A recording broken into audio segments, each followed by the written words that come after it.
नमस्ते, मी भागवत ठाकरे, किसान पाठशालासोबत आज आपण आहोत टाकरखेड विशाल जाधव यांच्या शेतात, की जे 2 महिने अगोदर रोपांची लागवड झाली होती. तिथं आपण त्यांच्या शेतामध्ये नाली पाली सिस्टीम 5x6 मध्ये लावलेला आहे. यावेळेस कचरा मल्चिंग आणि नाली. मागच्या वेळेस आपण नाली लेट केली होती, आता आपण थोडंसं नाली लवकर केली, तर त्यांचा ते अनुभव सांगतील काय आहे त्याचा. यावेळेस नाली केली, लवकरात लवकर केल्यामुळे एक फायदा झाला की झाडांच्या मुळा तुटलेला नाही.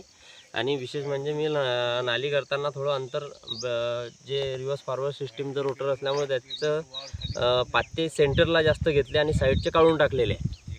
त्यामुळे काय झालं, कमी जागा उकरून खोलवरती नाली गेलेली आणि साईडला माती जास्त प्रमाणात टाकलेली. म्हणजे मागच्या वेळेस आपण मागच्या वेळेस जी नाली टाकली होती त्याच्यामुळे पाते मी साईडला आणि लेट नाली टाकली होती, त्यामुळे झाडांच्या मुळा तुटलेल्या होत्या. साधारण किती दिवसांनी केली होती आपण नाली ते लागवडच्या? ते अडीच महिन्यानंतर. 2.5 महिन्यानं. आता आपण 2 महिन्याच्या आत केली समजा नाली. दीड महिन्याच्या आत. 1.5 महिन्याच्या आत. आता आपण पाहू शकता की 2 महिन्याची लागवड आहे आणि झाडाची कंडिशन आणि बोरू पण खूप प्रकारे छान. आणि इथं असं होतं की ज्यावेळेस लागवड झाली होती, हरभऱ्याचं शेत होतं हे, म्हणजे पूर्ण बोरू खाल्लेला होता, म्हणजे बोरूच नव्हता. आणि केळीचं एक झाड पण म्हणजे लॅबमधले जेवढी पानं आहेत तेवढे पूर्ण पाण्याचे चेक झाले होते. पण आता आपण पाहू शकता की याचा पोंगा पण सरळ निघत आहे.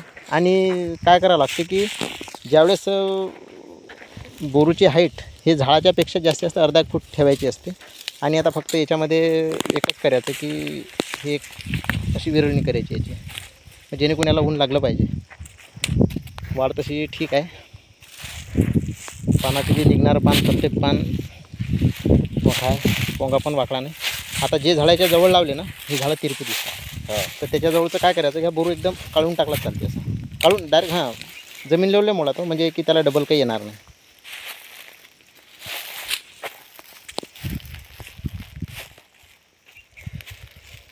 धन्यवाद.